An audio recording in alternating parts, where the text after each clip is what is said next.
I repaired the tap on the yacht, and my son-in-law contemptuously said, "Plumbers have no place here." He mocked me, considering me a pathetic pensioner on a rented boat, trying to look rich. Then I looked him in the eye and said, "This is my yacht." Their reaction was priceless. You won't believe what I did next. Before we continue, please subscribe to the channel and let us know where you are listening in the comments. The brass fittings caught the afternoon sun like scattered coins across the yacht's pristine deck. I stood near the railing of the Serenity, hands clasped behind my back, watching my family approach the gangway. The Newport Marina stretched out before us, a forest of masts swaying gently in the May breeze. My heart hammered against my ribs. 2 months of planning had led to this moment. Derek stepped aboard first, his designer loafers clicking against the teak deck.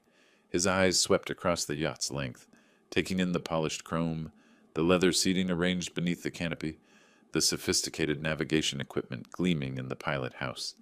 His jaw dropped for a split second before his familiar smirk returned. "Well, well," he said, running his manicured hand along the butter-soft leather of the main seating area. "How the hell did you afford this floating palace, Ronald?" The words hit me like a slap. Not Dad, not even Ron. Ronald. Always Ronald, delivered with that particular tone that made my name sound like something distasteful. Lindsay followed him aboard, her designer handbag clutched against her chest. She glanced around nervously, her cheeks flushing pink. "Dad, please tell me you didn't blow your entire retirement savings on this." Her voice carried that familiar note of embarrassment I'd grown to dread. "It's beautiful, Mr. Parker," Sarah offered gently, William nodding beside her as they stepped onto the deck. "Thank you for inviting us." Derek was already exploring, his fingers trailing across the control panel like he owned it. "This navigation system alone costs more than most people make in a year." "Jesus, Ronald, what were you thinking?" He laughed, but there was no humor in it. "Playing yacht club member at your age?" My chest tightened. I'd rehearsed this moment countless times, imagining Lindsay's joy when I revealed the surprise. Instead, I watched her fidget with her purse strap, avoiding my eyes. "I thought it would be nice for the family to spend some time together," I managed, my voice steady despite the storm building inside me. "Time together on what? Your midlife crisis?" Derek opened a storage compartment, peering inside like he was appraising inventory. "I mean, I get it. You want to feel successful, but this is just embarrassing. How much debt did you take on for this fantasy?" Lindsay touched his arm lightly. "Derek, maybe—" "No, honey. This is concerning." He turned to face me fully, his arms crossed. "Your father's clearly made some questionable financial decisions. We should probably have a family meeting about managing his assets before he loses everything." The words hung in the salt air like poison. Managing his assets. As if I were some doddering fool who'd stumbled into a yacht dealership with a credit card. "The rental company assured me everything was in order," I said carefully, keeping my voice level. The lie tasted bitter, but it was necessary. For now. "Rental?" Derek's eyebrows shot up.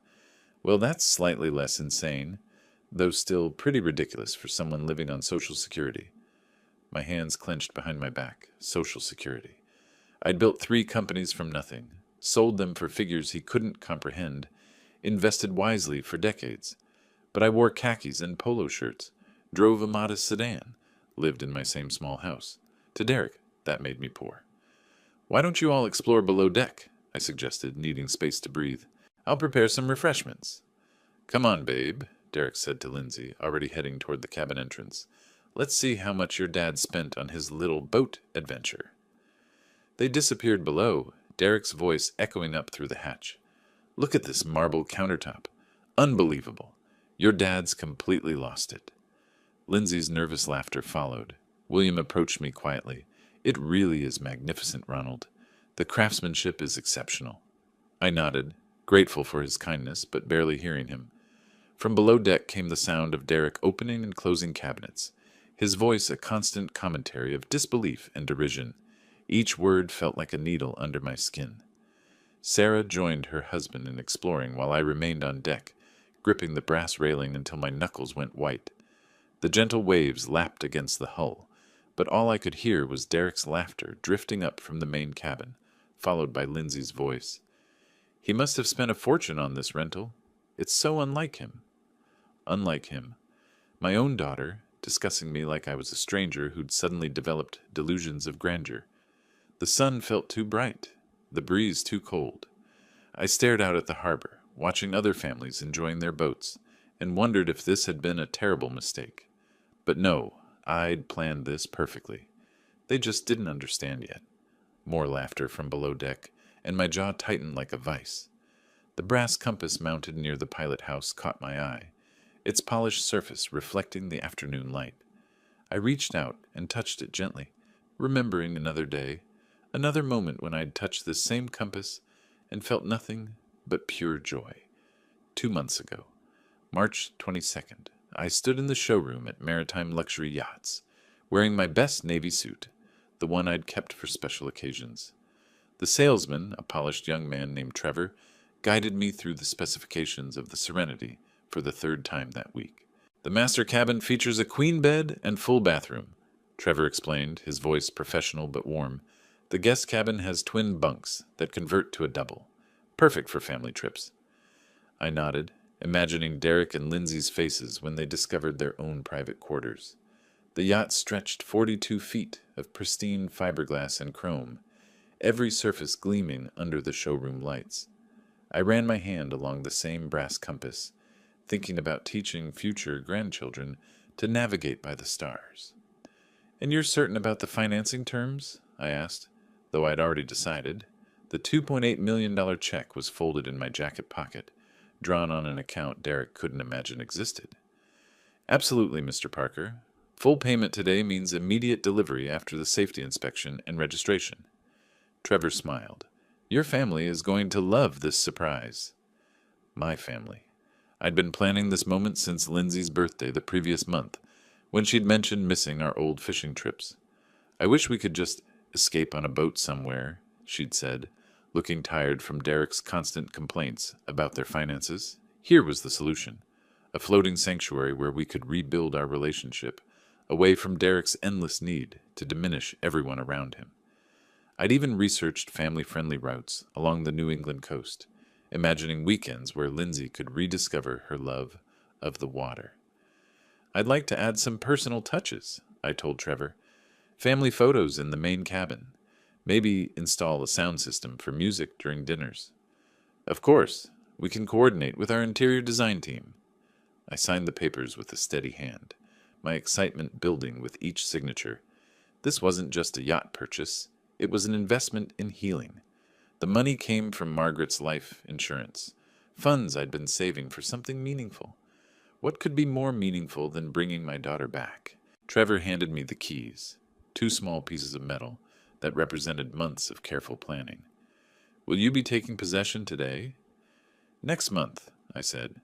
"I want to surprise them by presenting it as a rental first, then revealing the truth during our trip." The strategy had seemed brilliant then. Let them enjoy the yacht without the pressure of knowing its true cost, then reveal the gift when they were already in love with it.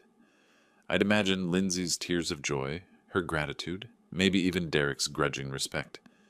Standing there in the showroom, holding those keys, I'd felt more hopeful than I had in years. My modest lifestyle had served its purpose.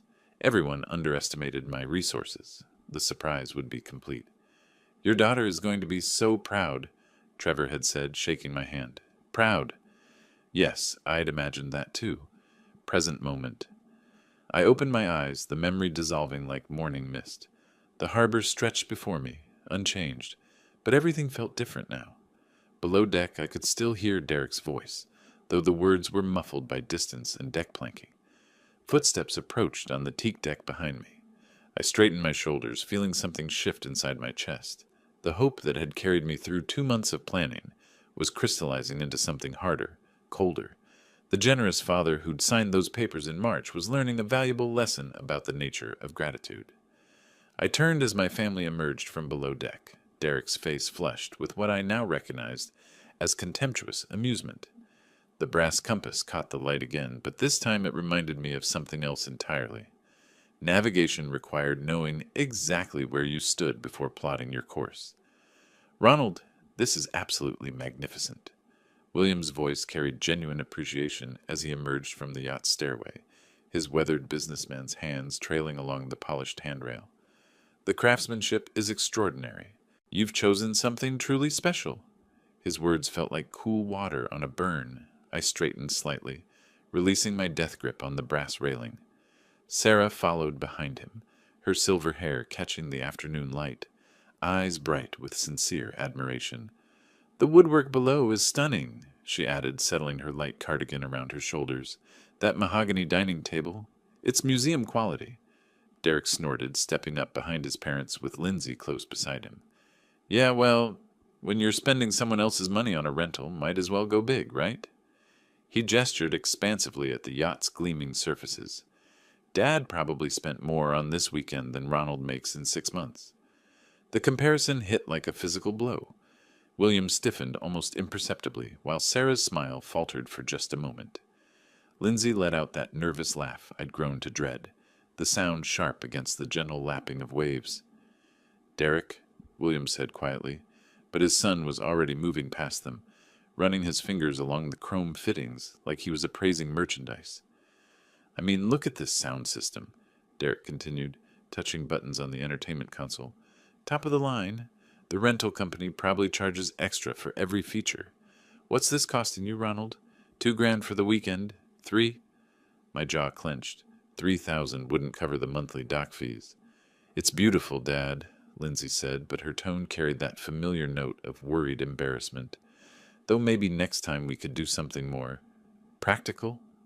More practical, like miniature golf or a chain restaurant, something appropriately modest for her father's presumed circumstances." "Should we head below for lunch?" I managed, my voice steady despite the storm building inside my chest. "I've prepared some refreshments." "Lunch on the yacht!" Derek clapped his hands together mockingly. "Living the dream, Ronald. Too bad it's just for a weekend." William's frown deepened as we moved toward the salon's entrance. I led the way down the few steps into the main cabin, the mahogany dining table gleaming under soft overhead lighting. The setting was perfect. Bone china, crystal glasses, silver utensils arranged with careful precision. Everything I'd planned to make this moment special. "Oh my," Sarah breathed, taking in the elegant table setting. "Ronald, this is lovely. You've gone to such trouble." "No trouble at all," I replied, pulling out chairs for the ladies. Sarah sat gracefully, while Lindsay perched nervously on the edge of her seat. Derek remained standing, examining the built-in bar with obvious covetousness. "Fully stocked too, I see. Premium brands."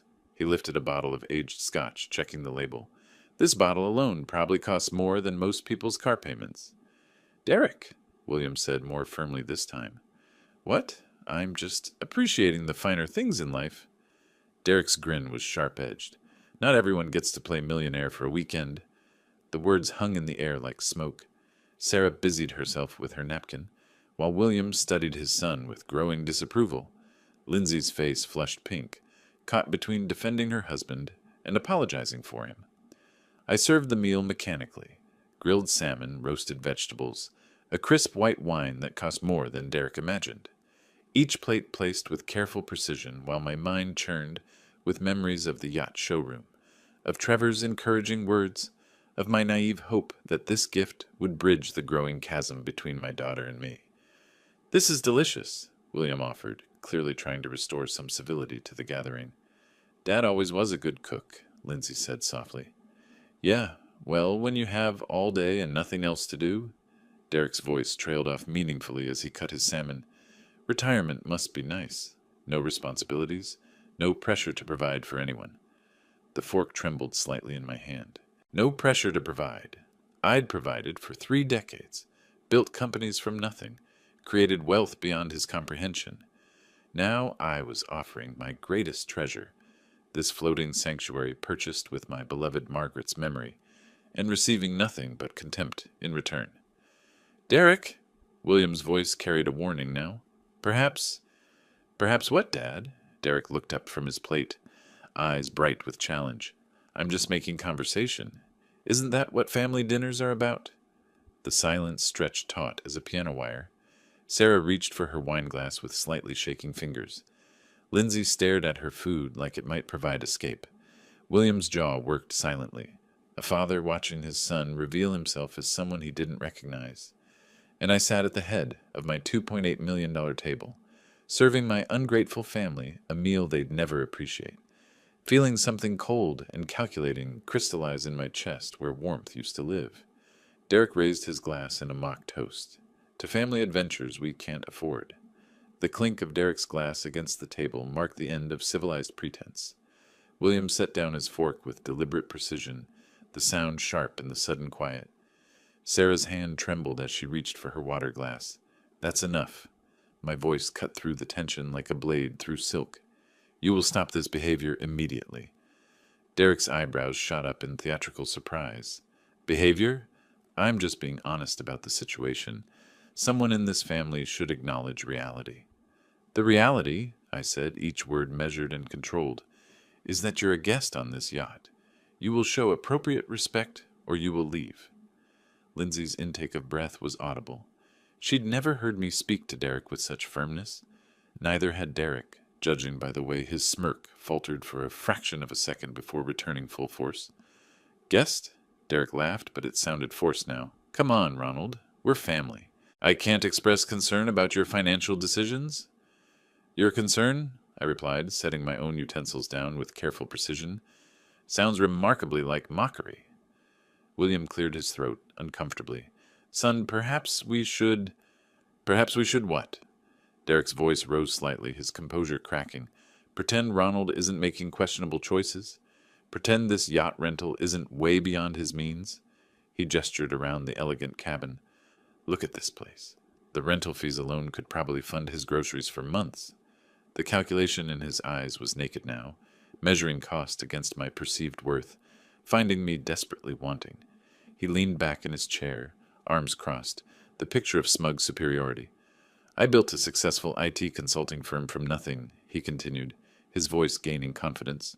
"I understand money, understand value. And this?" He waved dismissively at the crystal and china. "This is someone trying to play in a league where he doesn't belong." Sarah's face had gone pale. William's knuckles were white where he gripped his napkin. Even they could see their son had crossed a line that couldn't be uncrossed. But Lindsay, my own daughter, nodded slightly. A tiny motion, barely perceptible, but I caught it. She agreed with him.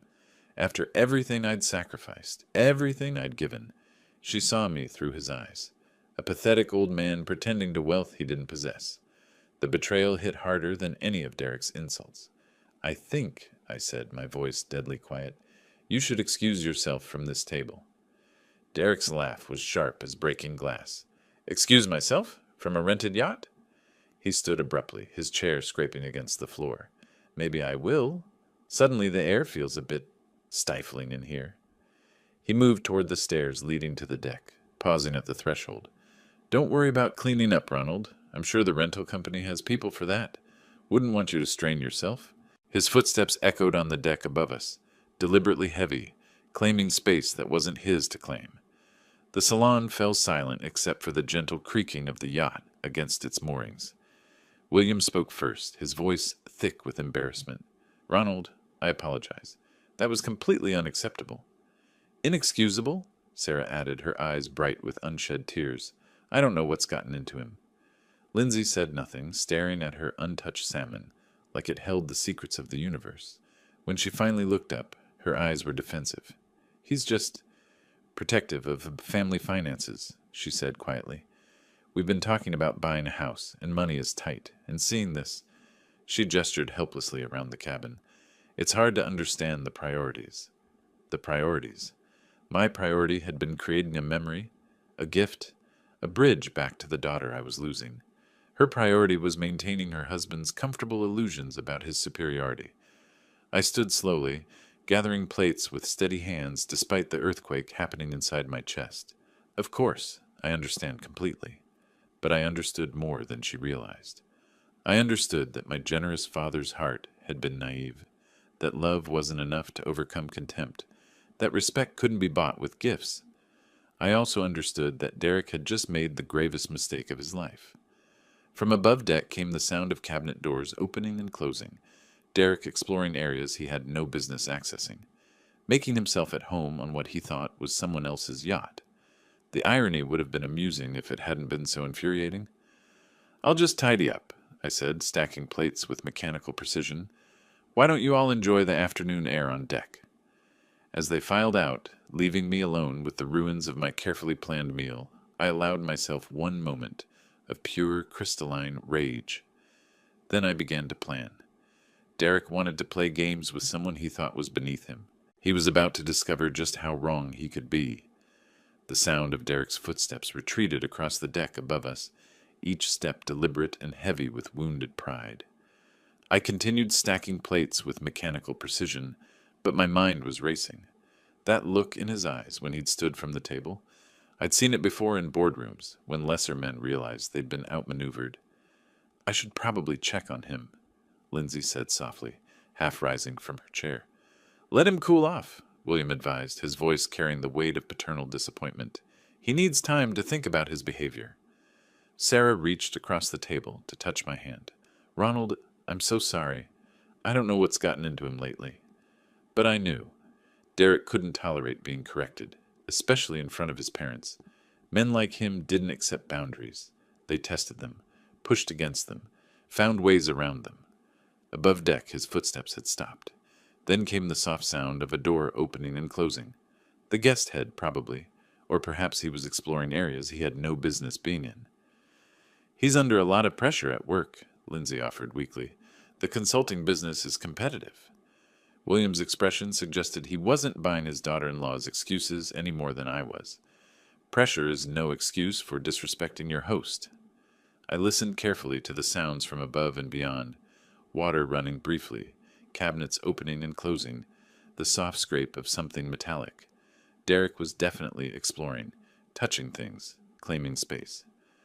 "Should we move to the deck for coffee?" Sarah suggested brightly, clearly hoping to change the atmosphere.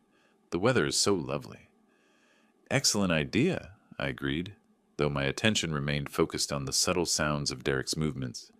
Something about his exploration felt different now, purposeful rather than curious. More metallic sounds, a faint grinding noise that made me pause mid-motion with the crystal glasses in my hands. That wasn't the sound of someone simply looking around. "Dad?" Lindsay's voice seemed to come from far away. "Are you all right?" "Fine," I replied automatically, setting the glasses down carefully. The grinding sound had stopped, replaced by the soft closing of what sounded like a cabinet door. Derek's footsteps resumed above us, moving back toward the main deck area. A few minutes later, he appeared at the top of the stairs, looking perfectly composed. If anything, he seemed more relaxed than when he'd left. "Sorry about that," he said, sliding back into his seat with a slight smile. "Just needed a moment to appreciate the craftsmanship. This really is an impressive boat." The complete reversal in his tone sent warning signals through my nervous system. Derek didn't apologize. Derek didn't admit he was wrong. And Derek certainly didn't compliment things he'd been mocking minutes earlier. "Feeling better?" William asked cautiously. "Much." Derek picked up his water glass, looking remarkably pleased with himself. "Actually, I was thinking maybe I should help with the cleanup. It's the least I can do after, well, you know." Lindsay's face brightened immediately. "That's sweet of you, honey." But I was studying Derek's expression, noting the way his eyes avoided mine, the slight upturn at the corner of his mouth that suggested private satisfaction rather than genuine remorse. "I could wash up the dishes in the galley," he continued. "Get familiar with the boat's systems. Might be helpful if we run into any problems." "Problems?" The word hung in the air like smoke from a distant fire. "That's very thoughtful," Sarah said warmly. "Very thoughtful indeed." Derek offering to help with household chores was about as likely as snow in August. But there he sat, the picture of reformed behavior, practically radiating false humility. I stood slowly, every instinct screaming that something was wrong. "Why don't we all move to the deck first? The dishes can wait." "Oh, come on, Ronald." Derek's smile was bright as polished chrome. "Let me make up for being such an ass earlier, I insist." He was already moving toward the galley area, and I found myself following, drawn by a horrible certainty that I was about to discover exactly what those metallic sounds had been. "See?" Derek called cheerfully from the galley, his voice carrying that false brightness I was beginning to recognize as his tell. "Everything's perfectly—" "Oh!" The word dropped like a stone into still water. "Oh, what?" Lindsay asked, moving to join him. I was already moving past her, something cold settling in my stomach like winter fog. Derek stood at the galley sink, his hand frozen on the faucet handle, water streaming from the tap in an uncontrolled torrent. "It seems to be stuck," he said, tugging at the handle with theatrical effort. "Won't turn off properly? Must be one of those quirky old boat problems." But I was looking at the base of the faucet, where the chrome finish showed fresh scratches. Deep gouges that hadn't been there this morning when I'd prepared coffee. Scratches that could only come from someone using excessive force, or the wrong tool. "Let me take a look," I said quietly, moving Derek aside. The handle moved stiffly under my grip, the internal mechanism grinding in a way that spoke of damaged parts. This wasn't wear and tear. This wasn't even aggressive use. This was deliberate destruction disguised as an accident. "Probably just needs some WD-40, Derek suggested helpfully. "These marine fixtures take a beating." I knelt to examine the base more closely, running my fingers along the gouged chrome. The scratches formed a pattern consistent with plier marks.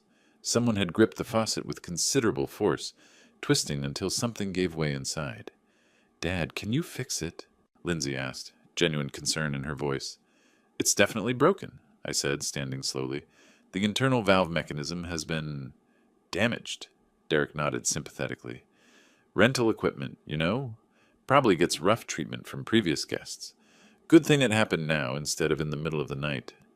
The casualness of his explanation, the way he immediately shifted blame to imaginary previous renters, confirmed what I already knew. But confronting him here in front of everyone would accomplish nothing except creating a scene. "I should contact the marina," I said carefully. "See about getting a repair technician out here." "On a Saturday?" Derek shook his head. "Good luck with that. You might be stuck with it for the weekend." The barely concealed satisfaction in his voice made my hands clench involuntarily. He was enjoying this. Not just the inconvenience he'd caused, but the opportunity to play the helpful, sympathetic family member while I dealt with rental problems. William approached, examining the faucet with a businessman's eye for detail. "That's odd. The damage looks almost deliberate." Derek's smile never wavered. "Salt air is murder on these fittings. Probably been corroding for months." But William was frowning now, his engineer's background making him see what Derek hoped to hide. "Ronald, this looks like tool marks. See these gouges here?" "Could be from previous repair attempts," Derek suggested quickly. "You know how it is. Someone tries to fix something themselves, makes it worse." The lie came so smoothly, so naturally, that I almost admired its audacity. Derek was betting that his word as family would carry more weight than evidence, that no one would seriously consider he might deliberately sabotage his host's property. "I'll need to check the boat's maintenance manual," I said finally. "See what the manufacturer recommends for this type of failure." What I actually needed was to check the security cameras I'd had installed last month, high-definition recordings that would show exactly what Derek had done and when.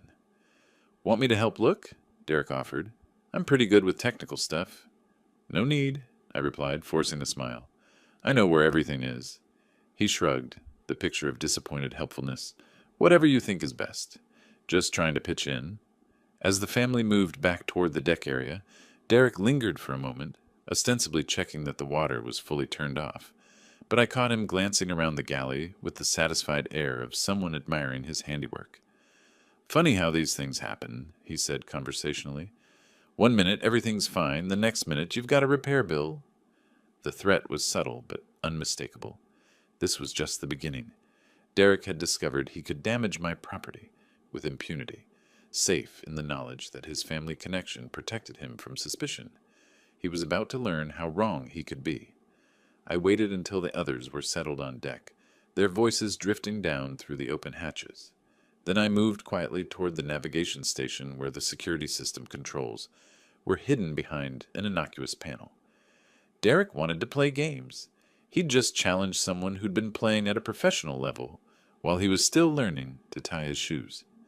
The navigation room was tucked behind the main cabin, a compact space lined with electronic equipment that most guests never saw. I slipped inside quietly, closing the door behind me with a soft click. The multiple monitors came to life at the touch of a button, their screens flooding the small space with blue-white light. 8 camera feeds displayed the yacht's interior and deck areas in crisp, high definition.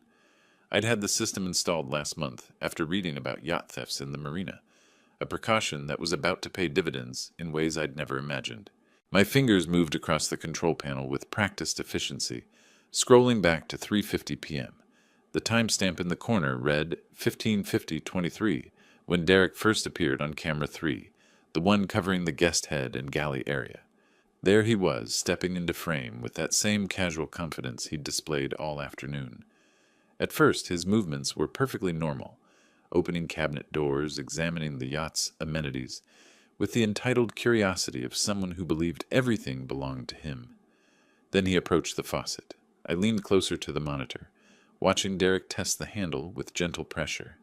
The faucet worked perfectly, water flowing smoothly when he turned it on, stopping cleanly when he turned it off. He knew it worked. He knew there was nothing wrong with it. What happened next made my blood run cold. Derek glanced toward the door, confirming he was alone. Then he gripped the faucet handle with both hands and twisted, not the gentle turn of normal use, but a violent wrenching motion that made the camera shake slightly from the transmitted vibration. The timestamp read 15:52:41 when he did it again, this time bracing his foot against the cabinet for leverage. I could see his face clearly now, the concentration as he applied maximum force, the slight smile of satisfaction when something gave way inside the mechanism. He tested his handiwork, watching water stream uncontrollably from the broken fixture. Perfect. Exactly the kind of accident that would embarrass his host and prove his point about inferior rental equipment. But Derek wasn't finished. Camera 4 caught him opening drawers, searching until he found a dish towel to wipe away any metal shavings from his forced entry. He even ran his finger along the base of the faucet, checking for evidence of his sabotage. The methodical cleanup told me everything I needed to know about Derek's character. This wasn't an impulsive act. It was calculated vandalism designed to humiliate me in front of my family. At 15:54:12, he stepped back to admire his work, that satisfied smirk spreading across his face like oil on water. He'd found the perfect way to put the presumptuous old man in his place, to demonstrate that people like Ronald Parker couldn't really afford the finer things in life. I copied the relevant footage to a portable drive, my movements automatic, while my mind processed the full scope of Derek's betrayal. This wasn't just about a broken faucet, it was about respect, about boundaries, about the fundamental contract between guest and host. From the dining area came the sound of Derek's voice, artificially concerned. "I hope Ronald isn't having too much trouble with that boat problem. These old rentals can be tricky." Old rentals. He was already spinning the narrative, painting me as someone foolish enough to rent a yacht beyond his means, someone who should expect problems with equipment he couldn't afford to buy. The irony would have been amusing if it weren't so infuriating. I ejected the drive and slipped it into my pocket, the weight of it surprisingly substantial for something so small. Evidence, proof, the kind of documentation that turned accusations into facts. Derek's voice drifted down from above. Maybe I should go check on him, offer to help. The false concern in his tone made my jaw clench. He wanted to help, all right, help himself to a front row seat for my humiliation when I couldn't fix the problem he'd created. I powered down the monitors and stood in the darkness for a moment, listening to the gentle sound of water lapping against the hull. 40 years of business had taught me that evidence without strategy was worthless.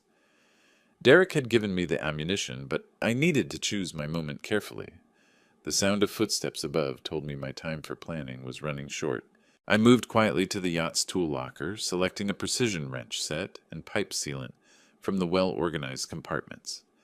My hands worked automatically, gathering what I needed while my mind churned through years of memories. The damaged faucet could be repaired. Marine-grade fixtures were built to withstand far worse than Derek's tantrum.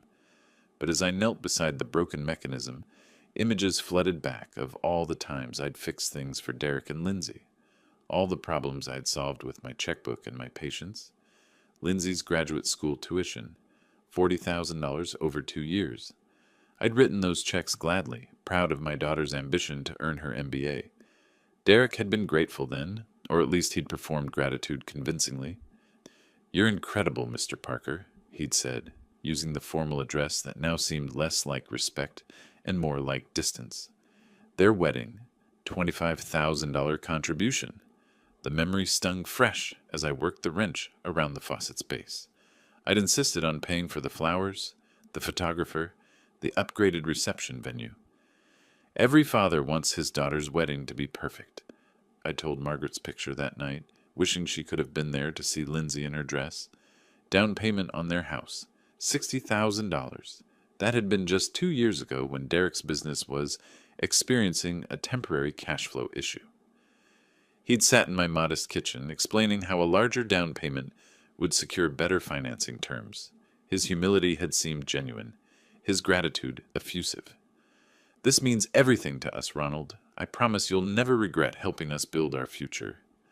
The broken fixture came apart in my hands, revealing the deliberate damage Derek had inflicted.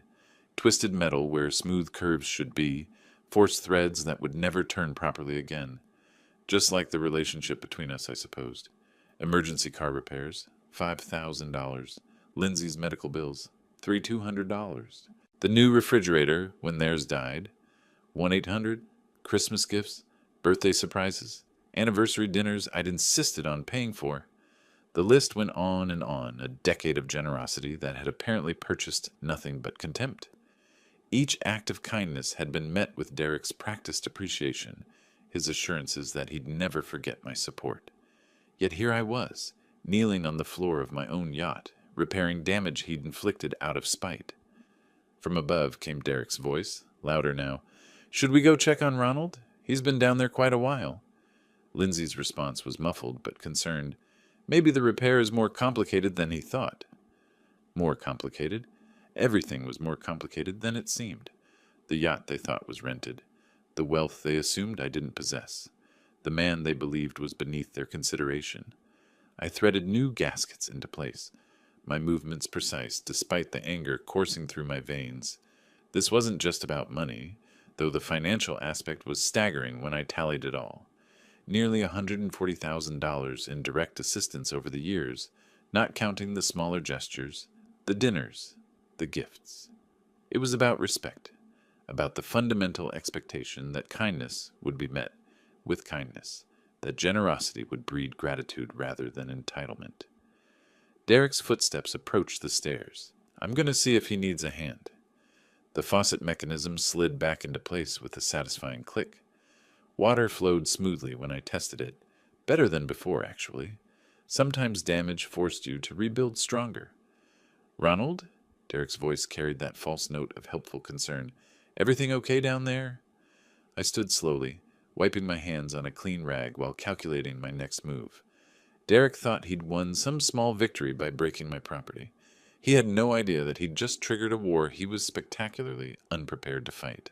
The man approaching to offer his help had never built a business from nothing, had never negotiated million-dollar deals or outmaneuvered competitors who tried to destroy him, had never learned that, in real conflict, the person who controls the information controls the outcome. Derek was about to receive an education in exactly what kind of man he'd chosen to cross. "There he is!" Derek's voice carried across the dining area with theatrical relief as I stepped up from the lower deck. We were starting to worry. How'd the repair go? He was leaning back in his chair, arms crossed in satisfaction, that same smug expression he'd worn when he first stepped aboard. The picture of concerned family member soliciting sympathy for poor Ronald's boat troubles. "The old equipment giving you fits?" he continued with mock sympathy. "I was just telling everyone how these rental companies cut corners on maintenance. Probably haven't serviced that faucet in years." I set my tablet on the dining table with deliberate precision, watching Derek's face as I pulled out a chair. "Actually, Derek, I'd like to ask you something specific about that faucet." "Me?" His eyebrows shot up in theatrical innocence. "I'm no plumber, Ronald, though I did notice the fixture looked pretty corroded when I washed my hands earlier." Lindsay shifted uncomfortably in her seat. "Dad, Derek was just trying to help. He mentioned the water pressure seemed off." "Is that what he mentioned?" I kept my voice level, my eyes fixed on Derek's face. "Because I'm curious about exactly what happened when you were down there." Derek's smile never wavered, but something flickered behind his eyes, A split second of calculation before the performance resumed. Like I said, just use the facilities. Noticed the faucet was acting up, but figured you'd want to handle it yourself. William cleared his throat uncomfortably. Ronald, perhaps we should focus on getting a repair technician. Derek, I interrupted quietly, why did you deliberately break the faucet? The words dropped into the conversation like stones into still water. Derek's laugh was a beat too late, a fraction too loud. Break it? Ronald, what are you talking about? I didn't break anything. Dad, Lindsay's voice carried a warning edge. That's a serious accusation. Derek would never, wouldn't he? I reached for my tablet, powering it on with steady fingers, because I have some footage that might interest everyone. Derek's confidence faltered for just a moment, a micro-expression of concern before the mask snapped back into place. Footage? What footage? The yacht has a security system, I said calmly, watching his face drain of color. 8 cameras, high definition with audio recording, very thorough coverage. The silence stretched like a taut wire. Derek's Adam's apple bobbed as he swallowed hard, but his voice remained steady. Well, then you'll see exactly what I told you. I used the bathroom, noticed a problem with the faucet, and came back up. We'll see, I agreed, opening the video application. Let's all take a look together. Sarah leaned forward anxiously. Ronald, surely this is unnecessary. No, William said firmly, his businessman's instincts recognizing something important was happening. Let's see what the cameras show. I touched the screen, scrolling to the timestamp. 15:50:23. Derek appeared in perfect clarity, stepping into the guest head with that casual confidence I'd come to despise. There you are, I said conversationally. Saturday, May 17th, 3:50 p.m., just after you left our table. Derek's jaw tightened as he watched himself on screen, but his voice remained defiant. So, you can see I'm just using the facilities. On screen, Derek approached the faucet and tested it gently. Water flowed perfectly when he turned it on, stopped cleanly when he turned it off. The fixture worked flawlessly. Interesting, I observed. The faucet seems to be functioning normally. Lindsay leaned closer to the screen, her brow furrowed in concentration. I don't understand what we're supposed to be seeing. Keep watching, I suggested, my finger hovering over the play button. The interesting part is coming up. Derek shifted in his seat, his earlier confidence cracking around the edges. This is ridiculous. You're making a mountain out of a molehill over a simple plumbing problem. But his eyes never left the screen, and I could see the exact moment he remembered what was about to happen, what the cameras had captured, what his arrogance had made him forget in his moment of vindictive satisfaction. The timestamp here shows 15:52, I continued, my voice perfectly calm. Watch carefully. The video played in crystal clear detail, 8 cameras worth of evidence about to destroy Derek's comfortable world of lies and assumptions. On the tablet screen, Derek glanced toward the door, confirming he was alone. Then his whole demeanor changed. Gone was any pretense of normal use. This was deliberate, calculated destruction. Oh my God, Sarah whispered as we watched Derek grip the faucet handle with both hands and wrench it violently to the side. The audio was crystal clear, the grinding of metal under excessive force, the sharp crack when something gave way inside the mechanism, Derek's satisfied grunt as he felt the fixture break beneath his hands. Derek! William's voice cracked like a whip. What the hell are you doing? On screen, Derek wasn't finished. He braced his foot against the cabinet for leverage, applying even more force until the internal valve mechanism snapped completely. Water began streaming uncontrollably from the broken fixture. Lindsay's hand flew to her mouth. This can't be... But there was no denying what we were all seeing. Derek stepped back from his handiwork with unmistakable satisfaction, that same smug smile he'd worn when he returned to the table. He even ran his finger along the base of the faucet, checking for evidence of his sabotage. The timestamp shows 15:54, I said quietly. You spent 4 minutes deliberately destroying my property. Derek's face had gone chalk white. There's an explanation. I was trying to fix it when it... Fix what? William's voice was deadly quiet. The footage clearly shows it working perfectly before you touched it. On screen, Derek was wiping away metal shavings with a dish towel, methodically cleaning up evidence of his sabotage. His movements were careful, practiced, the actions of someone who knew exactly what he'd done and wanted to hide it. You even brought a towel to clean up, I observed. Very thorough. Lindsay was staring at the screen in shock. Derek, how could you? This is Dad's rental. He'll have to pay for damages. The irony of her words, protecting me from financial responsibility for damage to my own yacht, would have been amusing under different circumstances. Derek's confident mask had completely crumbled. It's not what it looks like. I was trying to help, and it broke, and I panicked. You panicked? William leaned forward, his voice heavy with disappointment. Son, we just watched you deliberately destroy someone else's property. There's no accident here, no misunderstanding. Sarah was dabbing at her eyes with her napkin. Ronald, I'm so ashamed. I don't know what to say. Derek made one last desperate attempt at defense. The faucet was obviously defective. I barely touched it, and it broke. These old boats have problems. Derek! I stopped the video and turned the tablet toward him. Would you like me to play it again? Perhaps in slow motion this time? We can count exactly how many times you wrenched the handle before it broke. The silence that followed was deafening. Derek stared at the frozen image on the screen, himself caught in the act of deliberate sabotage, his face showing clear satisfaction at the damage he'd caused. I think, William said slowly, his voice thick with disgust, we need to discuss this situation very seriously. Derek's last thread of bravado snapped. Fine. Yes, I broke the damn faucet. But can you blame me? Ronald's been acting like some kind of yacht club millionaire all day, throwing money around on rentals he can't afford, trying to make the rest of us feel small. The admission hung in the air like poison gas. Even Derek seemed shocked that he'd finally said it out loud. Lindsay was staring at her husband like she'd never seen him before. You did this on purpose? To hurt my father? To teach him a lesson about living within his means, Derek shot back, his true nature finally emerging without disguise, about not pretending to be something he's not. The perfect opening. I closed the tablet and smiled for the first time all day. Well, Derek, I said quietly, speaking of pretending to be something you're not, I think it's time we discussed exactly what you don't know about this situation. Derek's hands were shaking as he leaned forward in his chair, trying to salvage what remained of his dignity. Look, Ronald, maybe I got a little carried away, but it's just a minor repair on a rental boat. These things happen. Just a minor repair on a rental boat. The words hung in the air like the smell of sulfur after lightning strikes. You're absolutely right, I said quietly, watching his face carefully.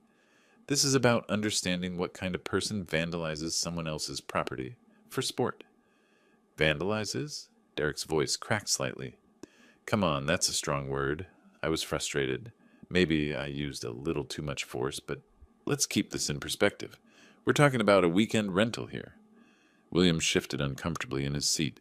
Son, we all saw the video. There's no excuse for... Dad, please. Derek's mask was slipping further with each word. I made a mistake, okay? But Ronald's acting like I burned down his house. It's a rented yacht.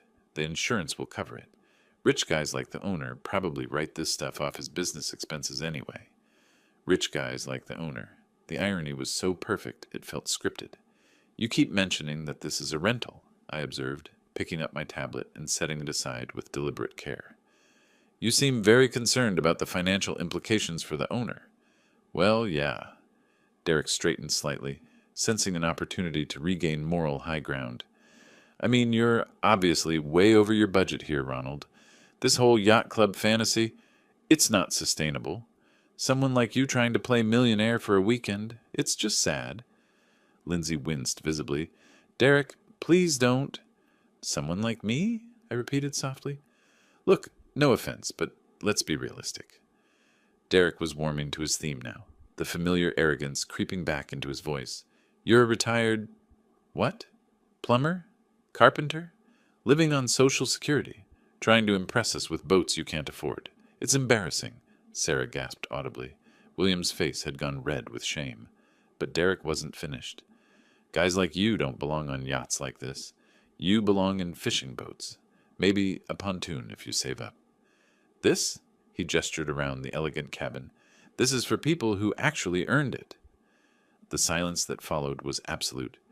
Even the gentle lapping of water against the hull seemed to pause, waiting for what came next. I stood slowly, my hands steady, my voice calm as morning mist. "Derek," I said, "this is my yacht." The words dropped like anvils into still water. Derek's mouth opened, then closed, then opened again without sound emerging. Lindsay's hand flew to her chest. William looked like he'd been struck by lightning. "Your... what?" Derek's voice was barely a whisper. "My yacht," I repeated clearly. "I bought it in March for $2.8 million. Cash." The color drained from Derek's face so quickly I thought he might faint. That's not possible. The Serenity is registered in my name with the Coast Guard. The marina has my credit card on file for monthly slip fees. The insurance policy lists me as sole owner. I let each fact settle before continuing. I purchased it as a gift. Lindsay found her voice first. "A gift? For who?" I looked directly at Derek, watching understanding dawn in his eyes like sunrise over a cemetery. "For you and your husband," I said simply. "I was planning to surprise you today. Present it as a rental first, then reveal that it was yours to keep." The sound Lindsay made was somewhere between a sob and a gasp. Derek had gone completely white, his mouth working soundlessly. $2.8 million, William said slowly, his voice thick with dawning horror. "You were going to give them a $2.8 million yacht?" "Plus another $140,000 in direct financial support over the years," I added conversationally. "Graduate school, wedding, house down payment, various emergencies. I kept careful records." Derek finally found his voice. We had no idea." "No," I agreed. "You had no idea that the plumber you've been mocking all afternoon was planning to give you a yacht worth more than most people's houses." The irony settled over the cabin like fog. Derek had spent the day sabotaging and mocking the very man who'd intended to make him a millionaire. "Ronald," Sarah whispered, tears starting in her eyes, "we're so sorry." But I was still looking at Derek, watching him process the full magnitude of what his arrogance had cost him. I corrected gently, was planning to give you a yacht."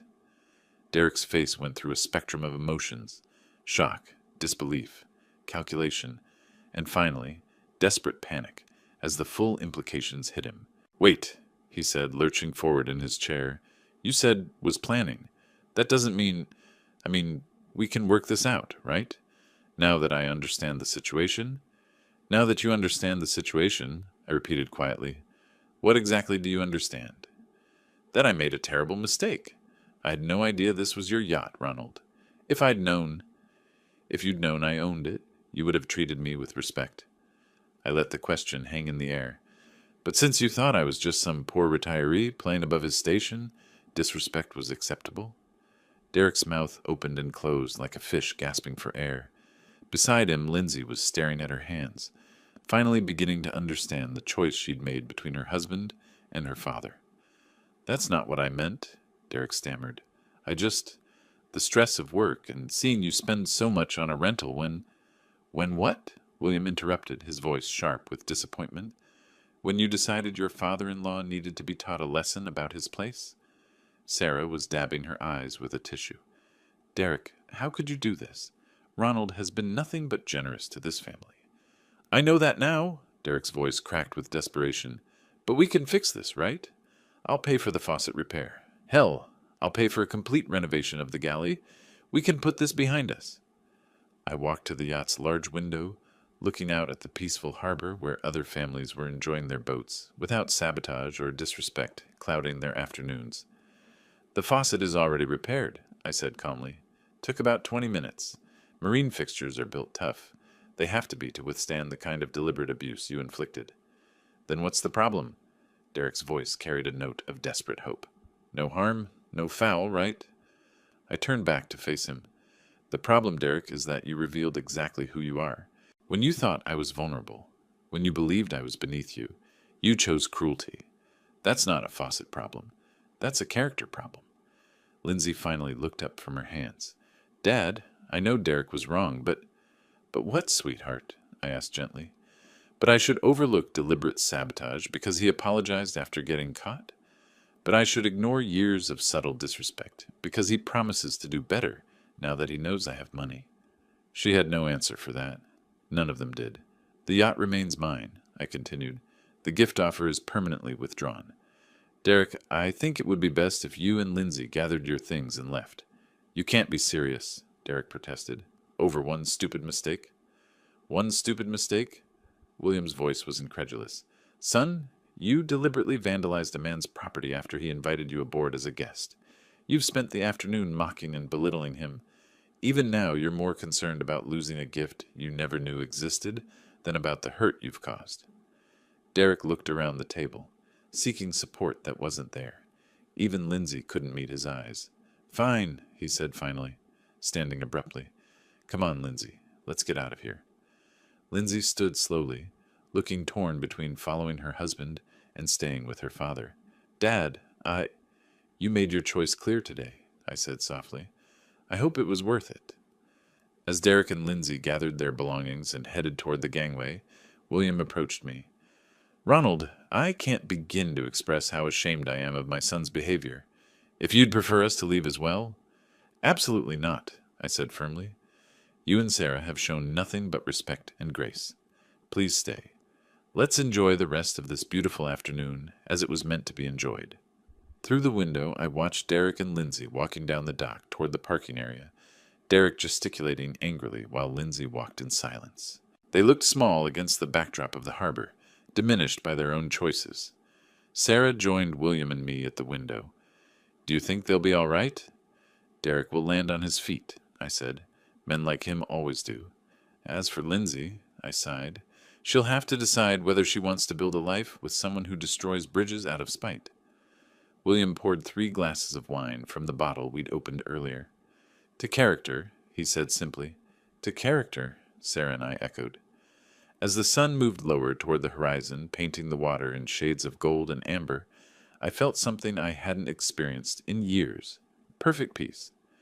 Justice had been served not through revenge, but through natural consequences. Derek had destroyed his own inheritance with his own hands, just as surely as he'd destroyed that faucet. The brass compass caught the afternoon light one more time, pointing true north as always. If you liked this story, please like this video, subscribe to the channel, and share your impressions of this story in the comments. To listen to the next story, click on the box on the left. Thank you for watching.